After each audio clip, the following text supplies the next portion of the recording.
Hi friends అందరూ, ఇప్పుడైతే పప్పు చేశాను కదా, టమాటా పప్పు. ఇప్పుడైతే నేను ఇంకా దానికి కాంబినేషన్ వచ్చేసి కాకరకాయ ఫ్రై అయితే చేస్తున్నాను ఫ్రెండ్స్. ఇక్కడైతే ఆవాలు, జీలకర్ర, మినప్పప్పు వేసుకొని వెల్లుల్లిపాయలు కొంచెం కచ్చపచ్చగా దంచేసి వేసానండి. ఇంక ఇక్కడ కరివేపాకు, ఇంకా ఎండుమిరపకాయలు అయితే వేసాను ఫ్రెండ్స్. ఇక నేనైతే ముందుగానే ఈ కాకరకాయలన్నీ డీప్ ఫ్రై అయితే చేసి పెట్టుకున్నాను ఫ్రెండ్స్. ఇంకా ఇప్పుడైతే కాకరకాయ ముక్కలు వేసాను.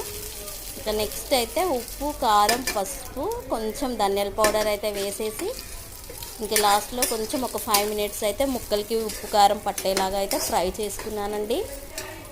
ఫ్రై అయిపోయిన తర్వాత అయితే ఇంకా మనం ఒక 5 నిమిషాలు అట్లా రెస్ట్ ఇవ్వాలి, మూత పెట్టకూడదు. అప్పుడే మళ్ళీ వేడి మీద మూత పెట్టేస్తే ఫ్రై మొత్తం మెత్తబడిపోతుంది ఫ్రెండ్స్. అందుకోసం అని అయితే ఓపెన్ చేసే పెట్టాలి, మూత అయితే వేయకూడదు.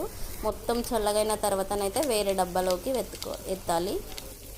పప్పు కాకరకాయ ఫ్రై కాంబినేషన్ ఎవరికి ఇష్టం ఫ్రెండ్స్? ఒక లైక్ వేయండి ఫ్రెండ్స్.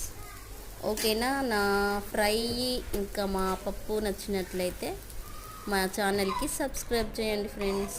ఇక్కడ పప్పు కూడా పూర్తిగా ఉడకలేదు ఫ్రెండ్స్, ఎందుకంటే మనం ఫ్రై చేసాం కదా. ఇట్లా పలుకులుగా ఉంటే చాలా టేస్టీగా ఉంటుందండి.